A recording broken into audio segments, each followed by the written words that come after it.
Bubuk asmara karo podang kuning us dicaosake sampun medley luwung oh cair Pak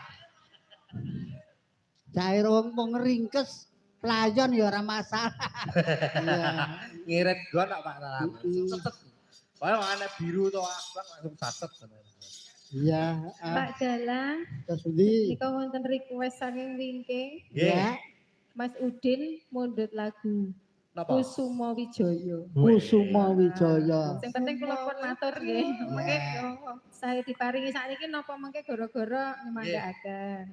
Niki urutane Mas Budrien. Pripun? Pripun? Kusuma Wijaya niku nggih. Nggih, kersanipun Blayang mriki enten artis. Sinten? Artis lanang. Lanang. Sing rumangsa mau sore sing rumangsa mau sore atur pambagya. Sing rumangsa sore mau atur pambagya. Iki berarti Pak Kaur iki. Nggih, Wijaya Kusuma niku disrahke niku. Wijaya Kusuma Pak Kaur. Iya, nggih. Iya. Nek mboten niku ya karo sing Lintang Asmara. Oh, Kusuma Wijaya sanes Wijaya Kusuma nggih. Oh, nggih. Wijaya Kusuma kembang nggih.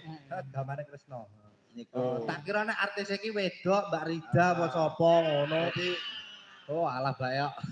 Nggih. Alang. Hah? Ora. Halo Mbak Rida. Nggih. Kula matur nggih Kusuma Wijaya disrahke kalih. Oke, sing rumangsa sore mau nggih atur pambagya. Matur niku nggih. Teng pundi to? Ayo diaturi tindak minggah Pak Waluyo. Monggo Pak RW. Monggo Bapak ingkang kula mau atur pambagya sinten nggih? Iya. Nenteni nek ora diperkosa ngono ndak ora munggah rene. Kok diperkosa? Weh, kandhane. Dipaksa ngoten lho. Ora. Wow, nggih. Monggo Pak. Sapa? Hah? Wis teko. Niki. Di iki lho. Oh. Iya. Iki lho jelek umpane apik. Nggih, di googling nggih. Heeh. Googling. Diaturi jumeneng. Monggo Mas Fikar. Jangan Kusuma Wijaya. Ciptaan Mas Rendra kemanaban Pak Wes ya. Ya. Yo. Nyon pangapunten niki swantene rada gerok. Wah, las mawon. Mboten masalah. Penting wara. Yo. Iya. Mas Tunggul aman. Sap.